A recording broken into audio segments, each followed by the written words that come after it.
السلام عليكم يا حبايبي، عاملين ايه؟ يا رب تكونوا بخير. البليله بقى بتاعتنا التحفه دي في الشتاء بسم الله ما شاء الله لا غنى عنها في اي بيت.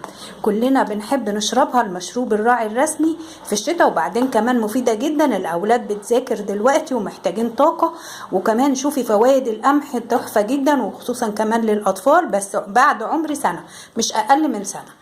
انا هنا البليله انا بعملها، بسوي القمح وبحطها في اكياس عندي في الفريزر، لما بحتاجها بطلع كيس زي كده وبعملها. انا عندي هنا ما حطيتش عليها اي اضافات، لا لبن بودره ولا كريم شانتيه ولا نشا ولا اي حاجه، عشان انا اللبن عندي هنا كامل الدسم، لبن جاموسي حلو جدا. وكمان حطيت عليها قطعه قشطه كبيره.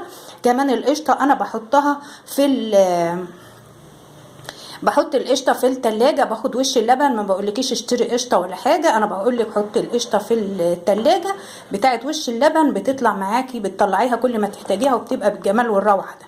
زي ما انتم شايفين كده يا حبايبي، ادي البليله بتاعتنا استوت على النار. انا مش عايزه اتقلها اكتر من كده، شايفين اهو، مش عايزاها تقيله عن كده، عشان خاطر ان هي البليله لما بتقليها وبتحط لها نشا بتقلب على كريمه. زي ما انتم شايفين كده يا حبايبي تحفه جدا اهي، روعه. اعملوا الحاجات دي، هاتوا القمح واسلقوه وحطوه في الفريزر.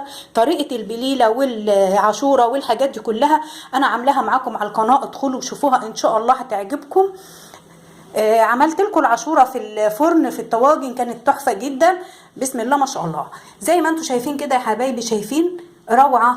كوبايتين بليله كده في الجو البرد ده بيدفوا وبيطلعوا بيبقوا معاكي حلوين جدا.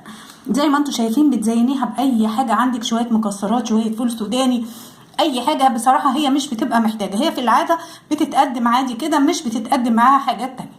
بس احنا بقى اللي بنعمل فيها الافتكاسات دي والحاجات دي كلها راجعه لك انت وراجعه لذوقك، حسب ما انت حابه قدميها لاطفالك يا حبيبتي. ممكن تحطي زبيب، ممكن تحطي جوز الهند، ممكن تحطي اي انواع مكسرات عندك بتقدميها بيها زي ما انت شايفه كده. كوبايه بليله دافيه كده بتدفي المسائل في الشتاء، وبتدفي في الجو البرد اللي احنا الصعب اللي احنا فيه ده.